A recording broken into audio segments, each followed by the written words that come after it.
I need everybody to please take a seat right now, please.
Good afternoon. It's great to be back down in South Florida. Today's a big day for the state of Florida with sports. We've got Florida State right now in the College World Series, 2 o'clock. We're going to be turning that on as soon as we're done with this. University of Florida, College World Series tonight. Both of those are elimination games. And then, of course, we have Lord Stanley's Cup coming back to South Florida, hopefully to stay after tonight. I'm excited to be back at Nicklaus Children's Hospital. We're joined by the First Lady of Florida, Casey DeSantis, and the First Lady of Golf, Barbara Nicklaus, and her husband, Jack. So you may have heard of him. You may have won a golf tournament or two back in the day, but they've done so much here to make this a really, really impressive and consequential facility. We have Florida's great Surgeon General, Dr. Joseph Ladapo. Lieutenant Governor from Miami, Jeanette Nunez.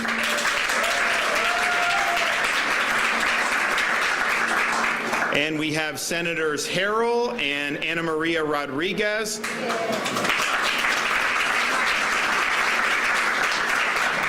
And we have Representatives Basabi and Garcia from South Florida. Then all the way from Northwest Florida, we have Representative Michelle Salzman. So thank you all for being here.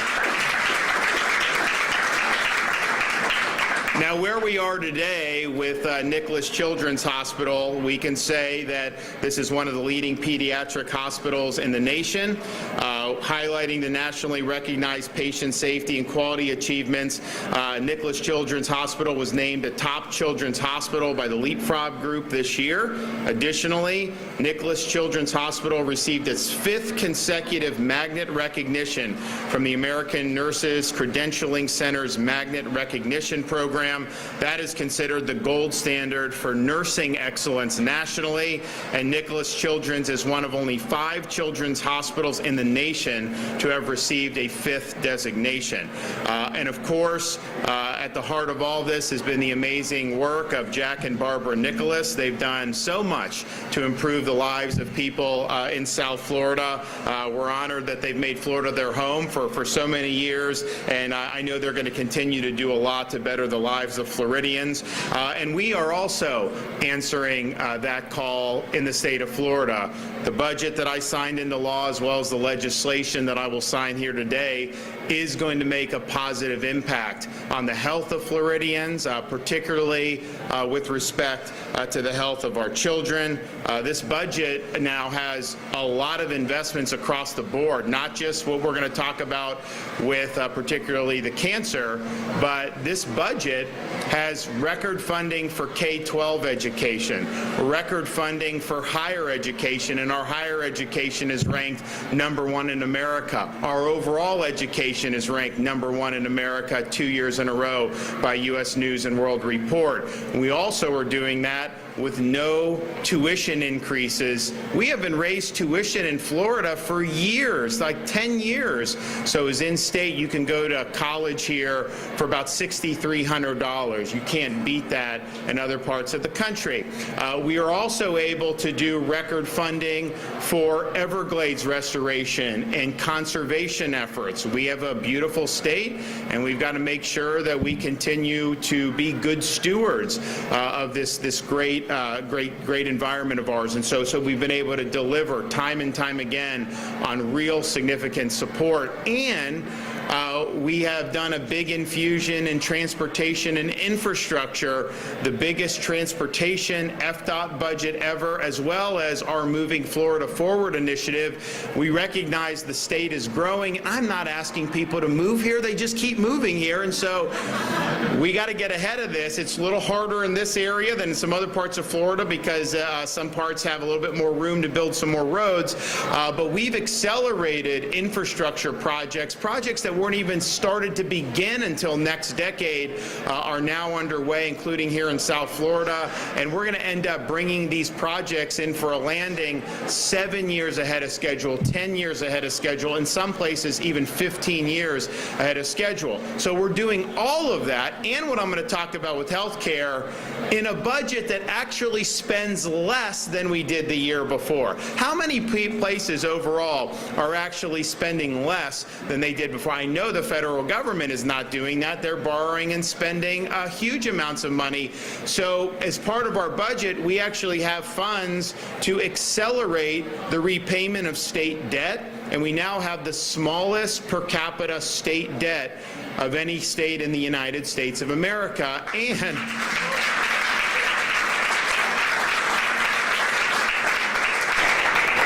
And we're running a over $17 billion surplus.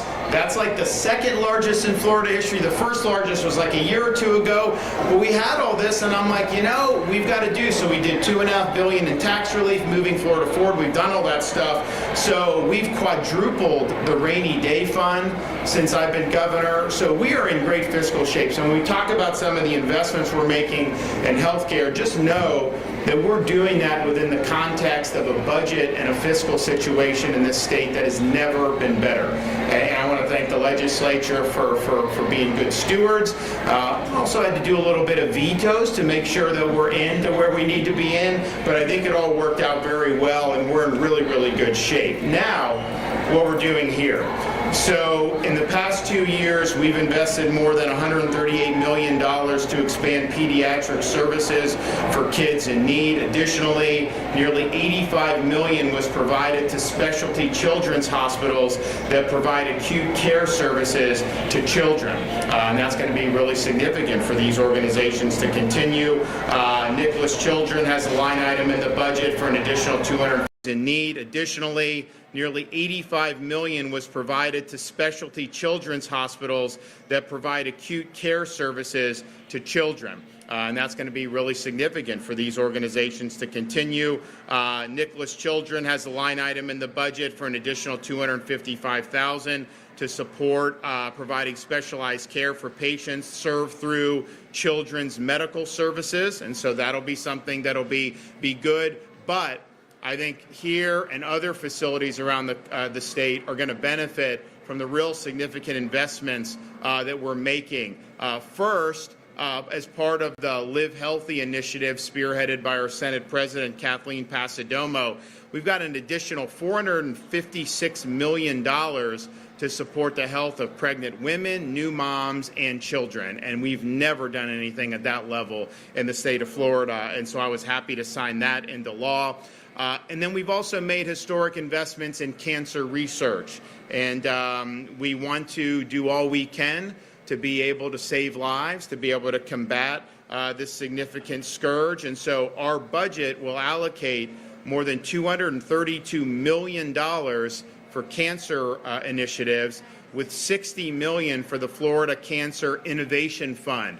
So this is something that was $20 million in current year, now going to go up to $60 million. And that's important because you have places like Nicklaus Children's, support for pediatric cancer research. We can direct money, and we will direct money here from that innovation fund.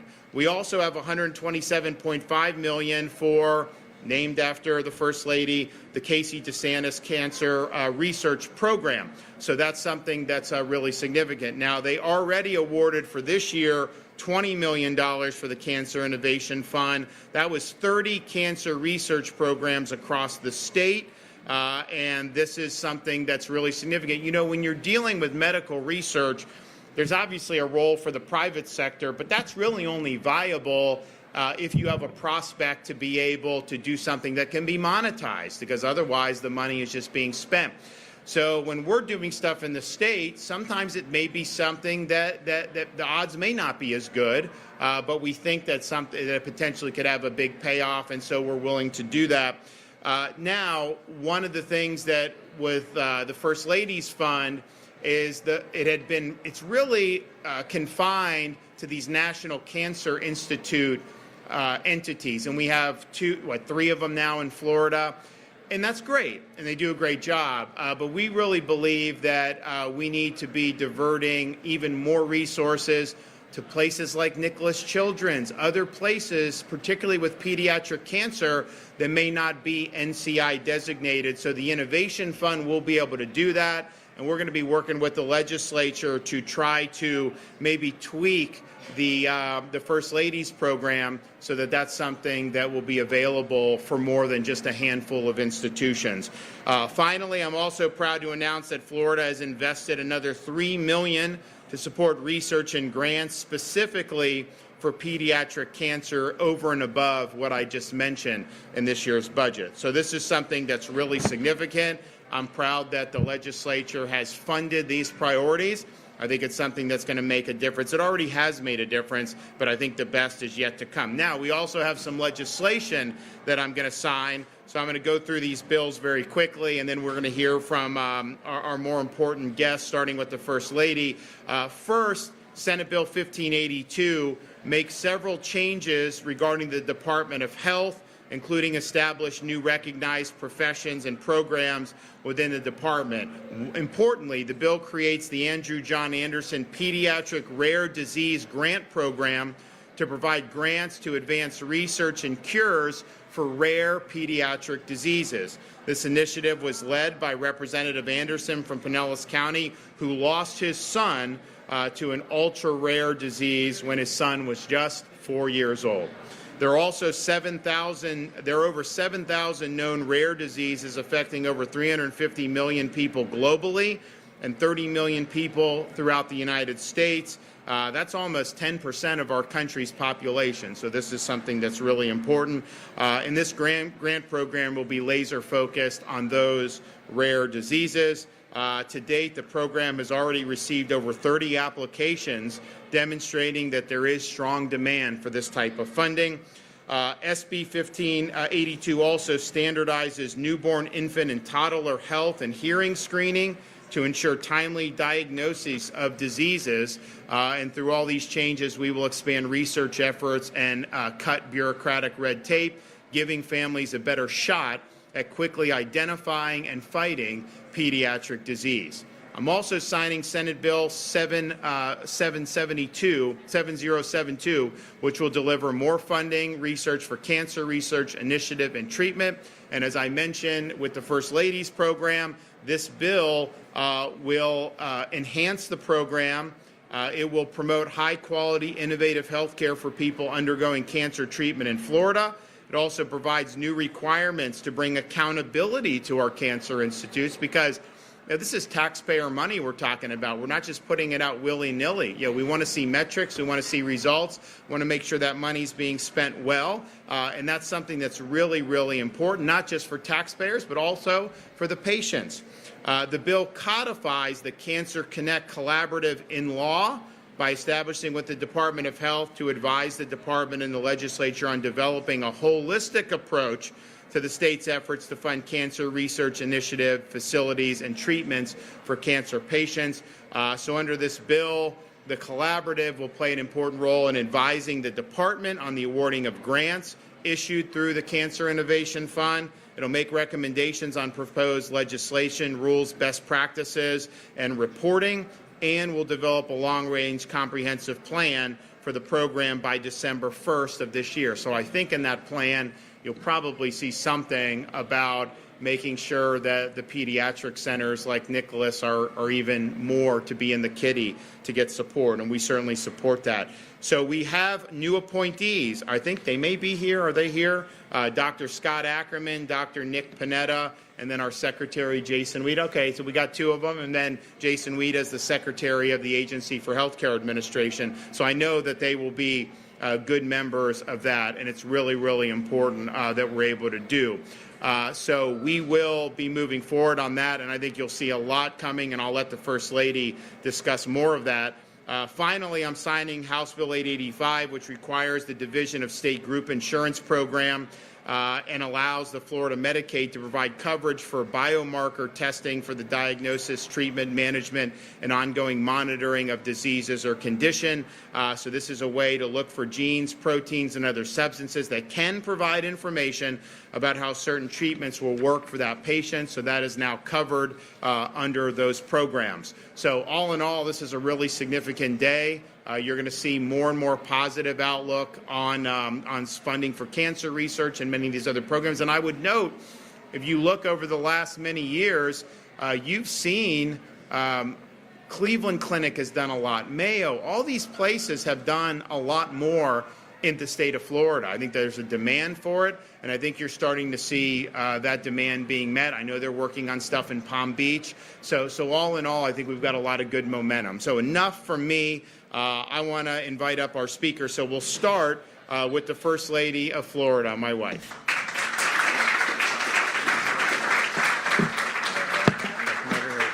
I'm not being disrespectful to the governor at all by bringing my cell phone, but I did want to get updates on FSU because they're playing right now, and we didn't want to miss any of it. So Madison, by the way, wanted to come today. She's doing a work day with Mom and Dad and wanted her to see how important this is for both of us and really for the state of Florida. Really want to thank, honestly, what the governor has done to make this a priority. Want to thank the legislature for appropriating the money and putting the intel behind it. Representative Garrison has been huge. He was part of the Cancer Collaborative. I saw Senator Harrell. Really appreciate everything that they have done to make this a meaningful difference for the residents and those battling cancer and their families. I never thought that I would be on the forefront of the fight of battling cancer, but when things happen to you, you have a choice. It's how do you respond to what happens? And when God gives you the opportunity to throw yourself into the arena to be able to make a difference, what do you do with it? And so I'm very humbled in this position as First Lady to be able to come out and lend my support to something that I know a lot of people are suffering with as we speak. And so that's why this is very meaningful for our residents in Florida. And it really started in 2022 when we did the Cancer Connect, because we saw at that point in time, when you're diagnosed with cancer, you're not sure what to do and where to go and who to turn to. And there's so many resources and there's so many physicians and who treats what and what hospital systems. So we started Cancer Connect as a way for people to get meaningful information in a one-stop shop.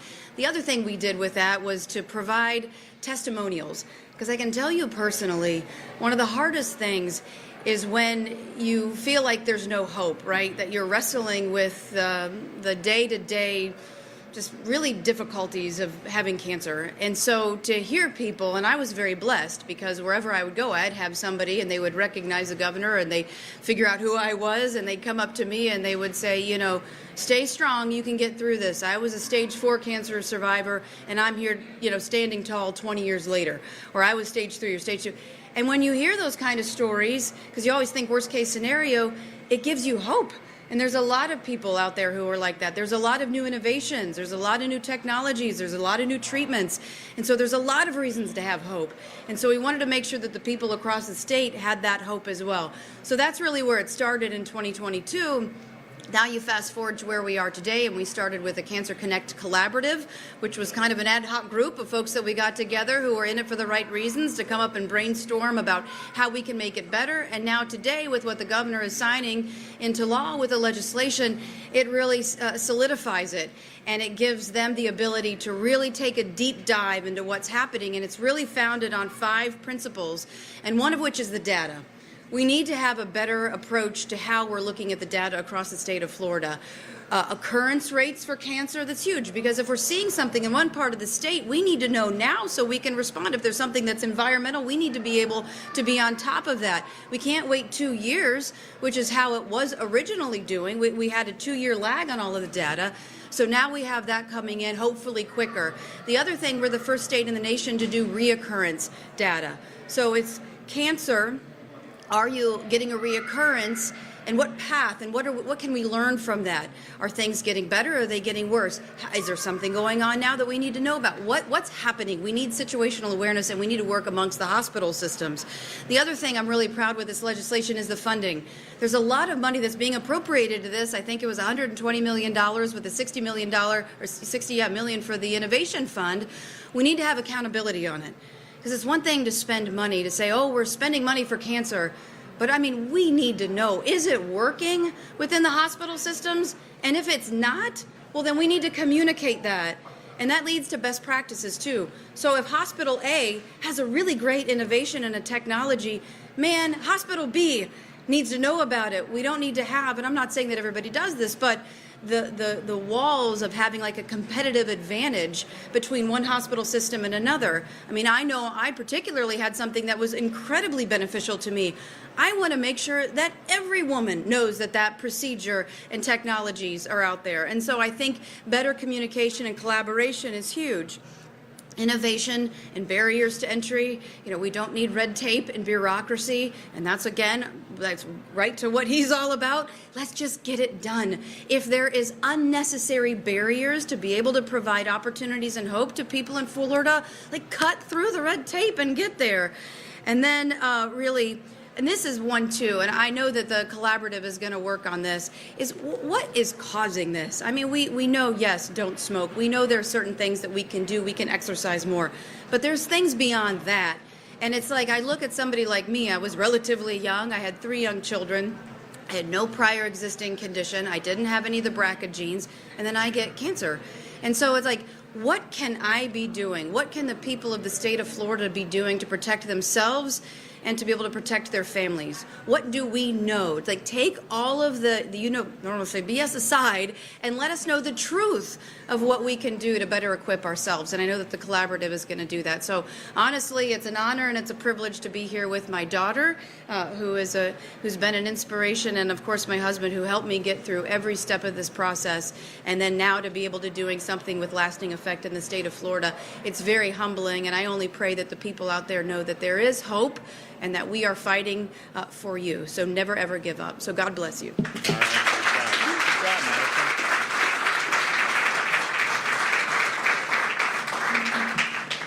Madison. Well, First Lady's done outstanding work and has really moved the needle in ways that I don't think anyone thought possible. So I really appreciate all she's done on behalf of the state of Florida.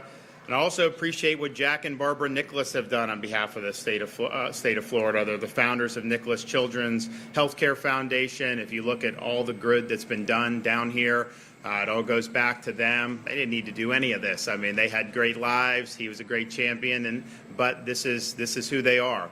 They want to make things better for people. They've made a huge difference, and this place is going to continue to make a huge difference. So why don't you guys come on up, and we'd love to hear from you.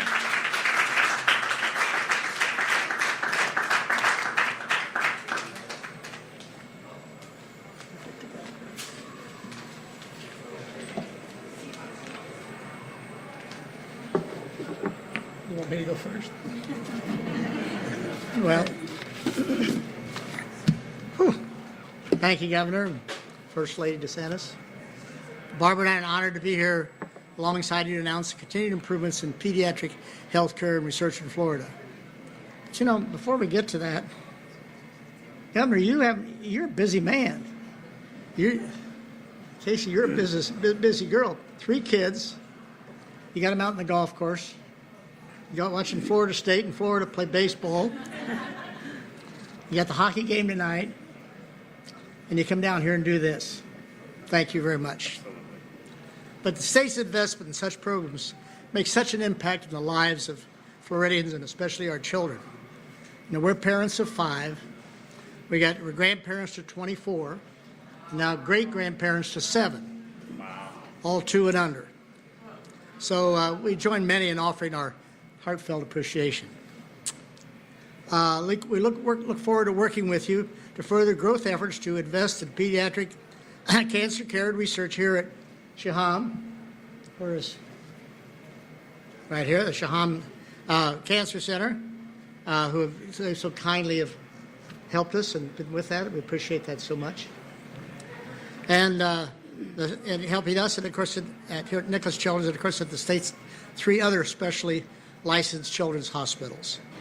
In addition to funding pediatric rare diseases, and it's a testament to your leadership and support of families in Florida, parents should never have to wait for months to receive results of their child's diagnosis, which is exactly what the First Lady was just talking about.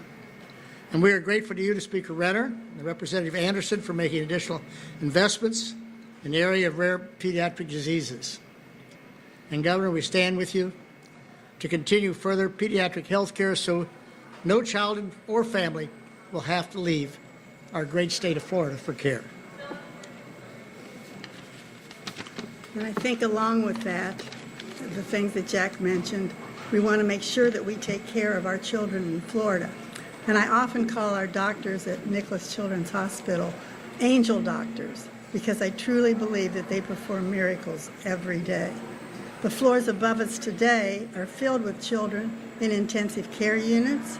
Some are infants, others are young children or teens, but what they all have in common is that they will receive the specialized care that they need and deserve, because we must remember that all of these precious patients are not miniature adults. The dozens of facilities and centers that make up the Nicklaus Children's Health System provide parents throughout the state the opportunity to have their children taken care of without the burden and expense of travel, under the leadership of our terrific CEO, Matt Love. Thank you.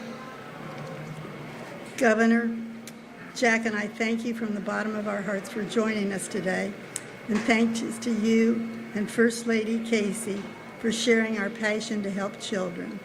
I think a baby is God's opinion that the world should go on. So for Jack and me, that's what it's all about. This hospital is a true treasure to the community and for our state, and we are humbled and grateful to be part of it. So thank you so much, and may God bless you all. Thanks so much. Great job. Thank you. Well done.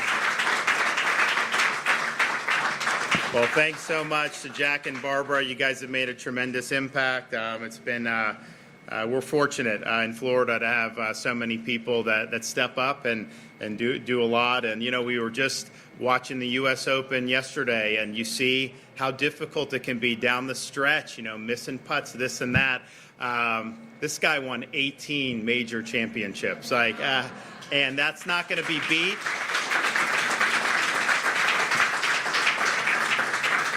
And I mean, he came in second a lot too. So I mean, he was in the mix more than anybody was.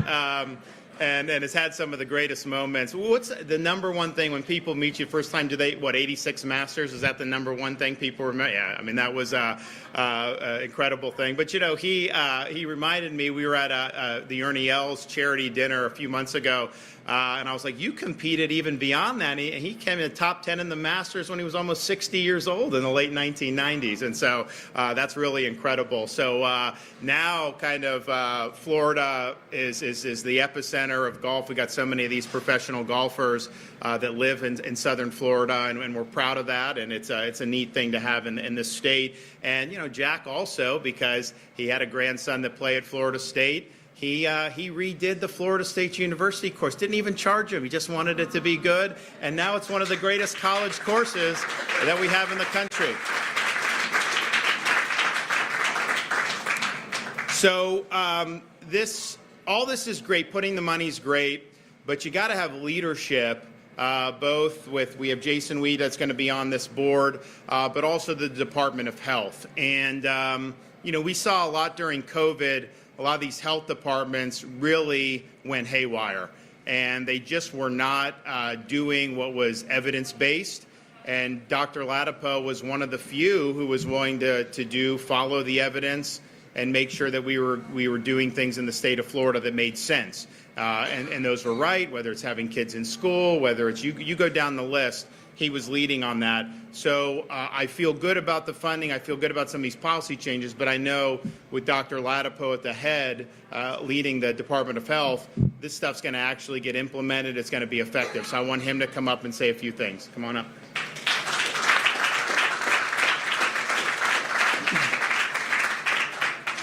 Thanks, Governor. Thanks, Governor. Well, this is a very cool day. I mean, Jack Nicklaus. I mean, that's like, it took me a minute to just I was looking through the notes, and I was really, it's like very special. I don't play golf.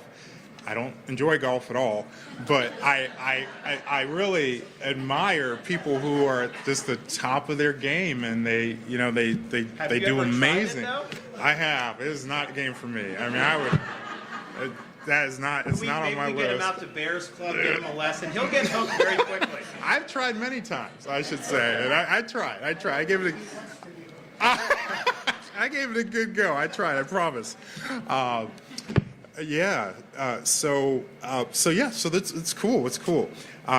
It's cool. I'm thinking about how if I'm going to be able to get a selfie with this guy today. We'll see. I don't know. We'll see. Well, thank you, Governor, for the kind words. I appreciate it, and we've talked about a lot of really cool, great initiatives for kids. I mean, every children's hospital is a very special place, particularly the doctors who work there. I'm an internal medicine doctor, and I could not do pediatrics. I spent a few months doing my pediatric rotation during medical school, but it's too hard for me. I can't. The thought of sick kids it takes a very special person to be able to take that on and to be able to be there for those children and for the families. So I have a lot of appreciation for people who take care of anyone who's sick, but especially sick children. And of course, it's also a wonderful gift to give to a sick child, to be able to help that child through illness, and to be able to for that child to be able to come back to their families and be able to enjoy their families, and for their families to be able to enjoy them. So it's always a special place to be in a children's hospital. And the initiatives that we've talked about today, it really is a great combination. And within the Department of Health bill, we do have the lawmaker Anderson's rare disease research grant program, which is important. And I mean, some of these diseases are incredibly rare that we see, and sometimes many doctors won't even know what they're called. They're that rare. You'll never see one in their careers, and it's great to have that investment in those areas. Oftentimes the economics may not work out for pharmaceutical companies, but the research is obviously still important. Unfortunately, there are a lot of perverse things about our system right now. For example, there are drugs that cost $1 million a dose or thereabouts, just because the disease is rare, and that's another problem to tackle and to think about. We also have changes in our bill in the Department of Health related to just making some things more efficient with newborn screening and things like that. But in particular, I really want to highlight what inspires me the most about today and some of our initiatives, which is First Lady Casey DeSantis's just her commitment, a deep, robust, and real commitment to taking her experience and making it something that makes life better for other people. And I really admire that. I appreciate that. It is very special. People, when they encounter adversity, have different directions that they can go. And some people come inward, and maybe everyone comes inward to some extent to really find those pieces of yourself and pull those pieces together to be able to overcome. But then to come out of that and to really authentically and fully think about how you can take your experience and make it better, make life better for other people. She's the embodiment of that. And what's beautiful about that is that everything that comes from that is perfect. So in terms of, for example, she mentioned 5 points. I mean, it's perfect, right? Someone who is like a doctor who's thinking about how to improve these things, they don't have that same connection that she has. And without that connection, you can't produce the same quality of ideas and the same authenticity of ideas. Like what she's identified, the data problems, right? The silos with competition, other aspects that are hindering the ability for places to provide good care, for patients to know where to go for care, for patients to know where to go for just support, and families and caregivers to know where to go for support. Bringing those things together, just having access to them that's so easy, it's so tangible, is something that comes from an authentic, deep-rooted connection, and everything that grows out of that is perfect. So it's really wonderful, the gift that she's giving to Floridians, and in fact it will go beyond Florida. So I'm really looking forward to that. I'm inspired by that. I'm grateful to serve in this position under the governor and also under the First Lady, and yeah, so thank you. All right.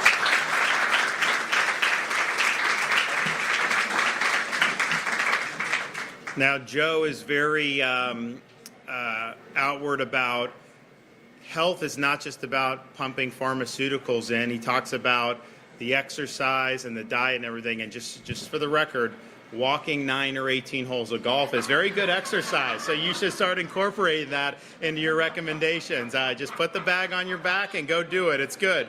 Okay, we have one more speaker. Then you don't have to. You don't have to. You can do it. And it's important that people have opportunities to do it. Now, like, I'm a native Floridian, so I don't mind the heat, but I mean, we're now, as you get into the period we are now, I mean, it's hot. It's hot June, July, August, September in particular. So the people that you see out there on the course, those are the really serious people that, they're not going to be deterred.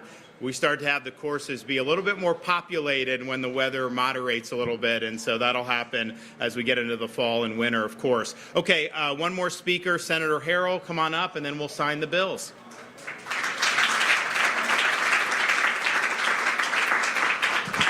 Well, first of all, I want to say thank you, Governor, for inviting me to speak today. I'm just delighted to be here, and I have to say, I give you credit for all of this, but there's someone who deserves much more credit for today, and that is our wonderful First Lady. Let's hear it real loud for our First Lady. I sponsored Senate Bill 7072, which is the cancer funding bill. And I can tell you, this year we have made such strides in health care, whether it is the Live Healthy, a combination of bills that we all were involved in, and Senator Rodriguez, you were so involved as well.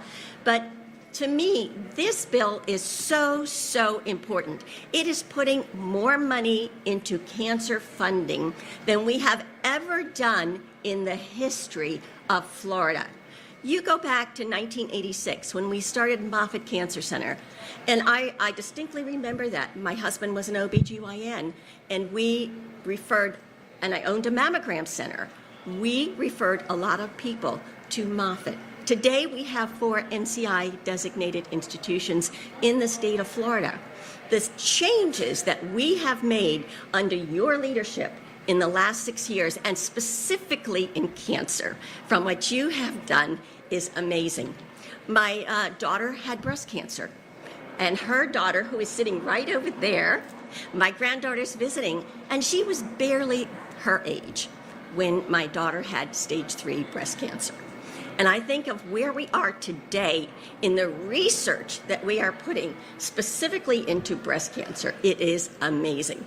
So when I look at how we spend our money, and as chair of the HHS Appropriations Committee, I have a little bit of say in that. But I can tell you the leadership that is coming out of this state in where we have gone very specifically in the last 6 years, the increases. We have the James and Esther King Biomedical Research. That was the first really designated, other than Moffitt, the first really designated biomedical research, and that was in 2006. The progress we have made, everything from Bankhead Coley to Live Like Bella, thank you, $3 million going into Live Like Bella, and of course, but the most significant increases have been really driven by this governor and our wonderful First Lady. When you look at the Casey DeSantis Research Fund, that in the last 6 years has gone from $62 million up to $128 million. That is direct research. And this bill is going to put additional dollars and accountability into the use of those dollars and how we are spending them. But then you also look at what we are doing. We have the Mary Brogan Breast and Cervical Cancer Fund to help pay for mammograms, to help pay for testing. Those kinds of things make a huge, huge difference. But I can tell you, when it comes to putting money into innovation, $60 million. We started 2 years ago with $20 million. We are now doing $60 million into innovation. And that's what it's all about, true innovation. How we are going to really change the needle and take that holistic approach so that when your daughter has breast cancer and you have a support system, that helps a lot. But for so many people, that's not there. And you have to take that holistic approach to treating, to researching and treating cancer. And that's what this Innovation Fund is going to do. And it is going to, this is just the beginning. Hopefully I'm back in next year and I will be out there working very hard to continue your mission. Thank you, thank you, thank you.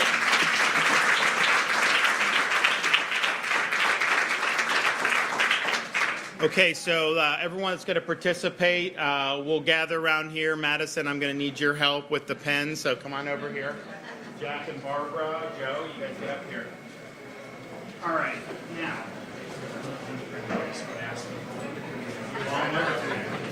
right. So can you take the caps off and put the caps like this? Set them up. Thank you.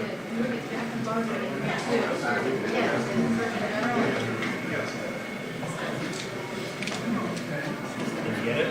Pull. On the side,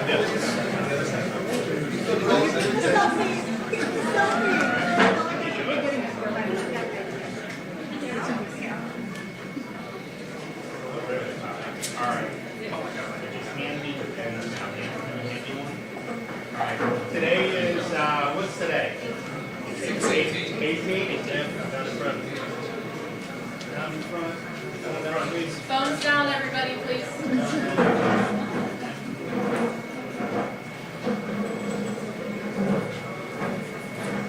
All right. That's the expanded coverage for the biomarker testing. This is the cancer funding bill.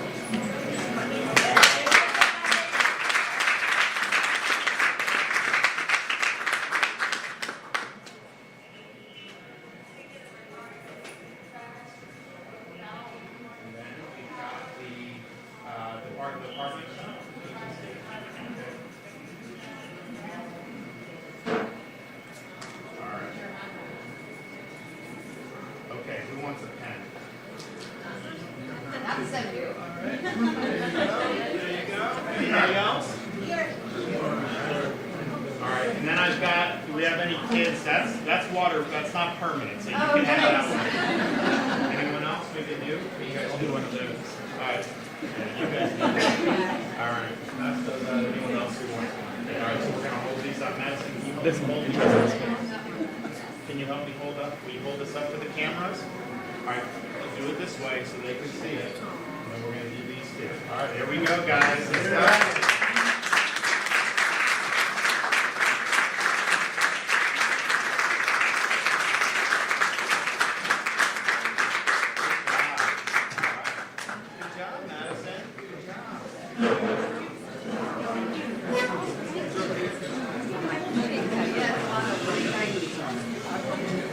Well, I want to thank everybody for being involved with this whole process. Thank Nicklaus Children's Hospital for hosting us. Now, I do have one other piece of business while we're here. As you know, several weeks ago, we recognized the 80th anniversary of the D-Day invasion. And we're now, of course, 80 years beyond that. There were, of course, a number of people who were killed in action during the D-Day invasion. And then, of course, the people that came home from that invasion over the passage of time. 80 years later, we've lost the overwhelming majority of folks who participated on that invasion and beyond in World War II. But it's important that we and subsequent generations recognize what they did that day, that we recognize that freedom hung in the balance during that time, and that if it wasn't for a merry band of brothers storming those shores in France in June of 1944, we would not be who we are today as Americans. And so a lot of the living D-Day veterans traveled over to Normandy to celebrate the 80th anniversary, and I know that was very special for many of them. And what we said here in Florida is we, of course, don't have that many that are still living, but for our living D-Day veterans, I am going to award the Medal of Merit, which is Florida's medal for exceptional meritorious service to either the state or the nation. So, but, you know, they're all over the state. There's a handful of them. And so what we said is, you know what, when we're in your area, we'll let you know and we'll do it. So I am very honored to be able to recognize today James Weir, who grew up in...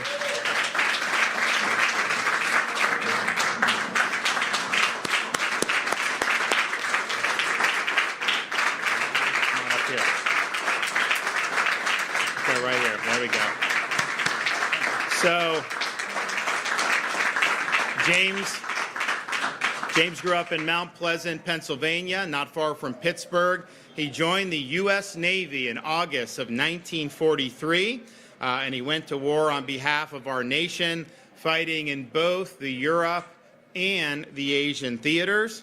On June 6, 1944, James crossed the English Channel aboard a Navy LCT to deliver tanks and troops onto the beaches of Normandy. After the battle was won in Europe, Jim fought in the liberation of the Philippines and onto Japan as part of the occupational forces. After the war, he worked as a master electrician, and so I have it right here. I'm going to be able to do the award. So you just stand right there. I'm going to put this around your neck, and we're going to be good to go. So this is our Florida Medal of Merit. Oh, my God. You got it? You got it? Hey.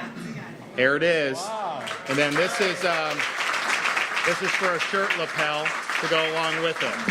So, you want to say anything? Not really? Okay. Well, we appreciate you, and we're going to make sure that not only people right now, but our school kids going forward will be taught about the heroism that were embodied by you and your fellow sailors and soldiers and Marines. So God bless you, sir. Well, I want. Go ahead, sir. Come on. Just a minute. I want to thank the governor. The microphone so we can all hear you a little better. I want to thank the governor and the lieutenant governor for the leadership that they do for us. And I guess we fought for one of the best countries in the world, and especially I'm proud of being in the best state in the country in the world. Right. God bless you, buddy. Here's the case for that. Thank you. Thanks for coming. Yeah, I appreciate it. Proud of you. Appreciate it, yeah. Yes. Well, thanks, Jim. We really appreciate the service, and it's meaningful, and as long as I have anything to say about it, we're not going to forget throughout this state. Okay, wonderful event. I'm happy to take some questions. We got any? Yes, sir. Thank you, Governor. Mike Costine, Florida was. I wonder if you can elaborate on your decision to veto the $57 million legislative services line budget, and on a lighter note, does that Canadian whiskey getting shipped to Tallahassee for the game? Yeah, I mean, I think that, people said, well, they don't need to win Game 4 because we want to celebrate in South Florida. And I was like, when you're up 3-0, that's what you want to be. But you take the win when you can get it. So I think they're going to be fine tonight, and I think we're going to be able to get it done. I think it'll be exciting. And, yes, we will have that. And hopefully our baseball teams win today so we don't have to use that to nurture the sorrows from that. But I do feel good. I think that we're fortunate to have two great hockey franchises in the state of Florida. Legislative services budget. So obviously we want to support legislators being able to have adequate support and staff. I think this particular budget item had this interchange fee, millions of dollars for what's called an interchange fee study, which we do not want. Basically, there's some people that want to force all small businesses to use credit cards. And we think if you're a small business in Florida, you want to be cash, you have every right to do that. So as long as I'm governor, we will ensure that our business can operate on a cash basis if that's what they want. I also know that there's enough money left over to be able to cover all the services for the coming year. So you're not going to see any interruption in services, but it was really rooted in that interchange fee issue, which we thought was a poison pill. And I think even people like Speaker Renner agree with us on that. So we'll be working with them going forward, but I'm confident that they'll have all the funding and support they need. Glenna.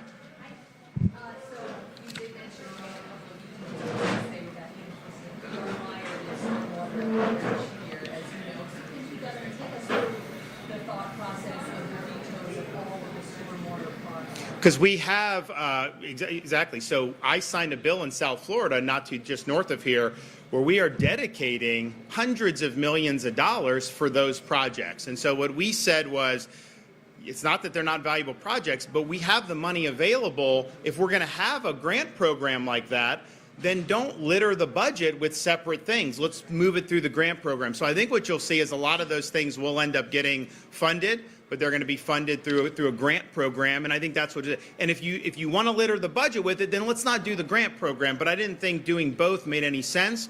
So we have record amount of money for stormwater, and actually I did the Resilient Florida program, so that's been billions of dollars now.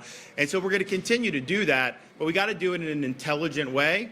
And if we're going to have money that's set aside in the budget every year on a recurring basis to have a grant program, then let's move the projects through that rather than have some in the budget separately and all that. So that's what it was. But I would imagine most of those, it wasn't, some of the vetoes I did were because the taxpayers shouldn't be funding some stuff. On those, I think most of those were things that I like and support.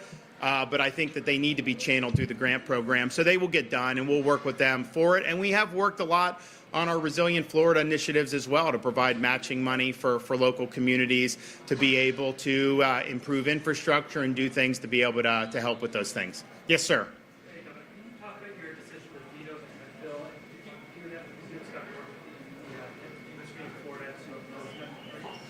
So the hemp bill, I think, had some problems, and I think it really would have made it very difficult for legitimate businesses to operate, which, by the way, we green-lighted that in this state. We did a hemp bill to pave the way for this. So it's not like this is just a random business. This is a business that we, as the Florida legislature and me signing, said that we're going to allow this. I'm all for doing things to not have children have any access, but that's already illegal. We already have things in law that can go after that.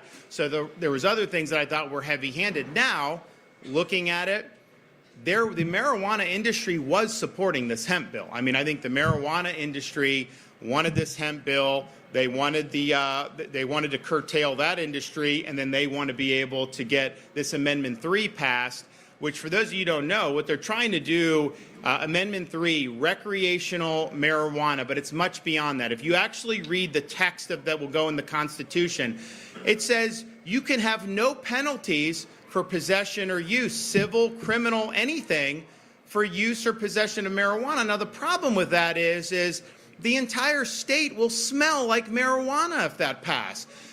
Colorado did this. It totally failed. California did it, totally failed. Everywhere that's done this has been a complete and utter failure. And so I wouldn't say that was the primary thing, but when I did see marijuana industry trying to support this, you know, some of these people that are funding the marijuana, they came in when we did the medical marijuana, which I implemented because the voters passed it, and they said, we don't believe in recreation. We just want to do medical. We think it can help alleviate pain or whatever. And those same people that were saying that are now trying this amendment, which, oh, by the way, this amendment, actually, the proponent of it, one company, out-of-state company, they wrote themselves into the amendment, into the Constitution. This thing needs to go down. It needs to go down hard, even if you're somebody that kind of likes marijuana for whatever reason, which I don't, but even if you do, this is so far beyond just saying you're not going to criminalize it. This is saying that it's going to be rampant all across the state. This is more liberal than what Denver did, more liberal than what California did. And you can talk to people in places like Denver, and they will tell you it was a mistake. Even people that supported it at the time, they will tell you that it was a mistake. So let's be smart about this. Our state is doing well. If you look at these cities that have collapsed, there's a number of different things that have gone into it. And I'm not saying this is the only thing, but one thing they have in common: when you have crime, homelessness, some of the other bad policies, you do have this stench everywhere you go, whether it's New York City, whether it's San Francisco, whether it's Denver. So let's not do that here. But I wouldn't say that was the primary. I'd say the primary was I felt an obligation to protect Florida small businesses. I was concerned that this bill, as implemented, would potentially hurt businesses that we have green-lighted to basically go forward. Now, whether it's the hemp, whether it's vaping, any of this stuff, I mean, we all agree that minors should not be doing it, but any business that does it now can be held accountable for that. So I think it was a little bit too far-reaching, and I do think we'll be able to do something next year that will be targeted at the problems, because there are some any industry's going to have some problems, but that's targeted in a way that's going to go after the bad actors, but not drop the hammer on people that are just trying to make a living. Governor, can I ask you about some breaking news? Sure. Which may not have filtered down. 50 synagogues received. I have not received that report. But what I would say in this budget, and I didn't talk about it today, but we have, by orders of magnitude, more funding than we've ever had to provide security, specifically not only, but a lot of the threats are targeted at Jewish institutions. So whether it's Jewish day schools, whether it's synagogues, you're talking about, we used to do, when I became governor, we thought it was a big deal. We did a couple million. We did tens of millions of dollars to be able to combat the threat posed by rising anti-Semitism. So what I would just say to people is Florida's prepared.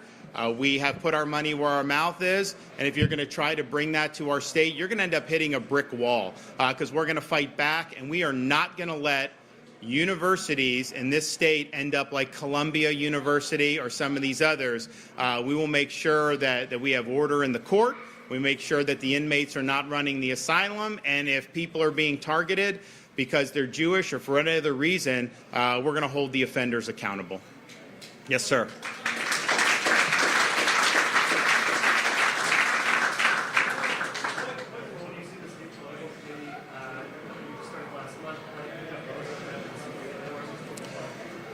So look, I'm going to be involved in doing what I think is right for the state, whether it's a political committee or other things. I mean, there's a lot of things going on in the state. We're going to be helpful across the board on the things that matter. Now, you think about presidential election years.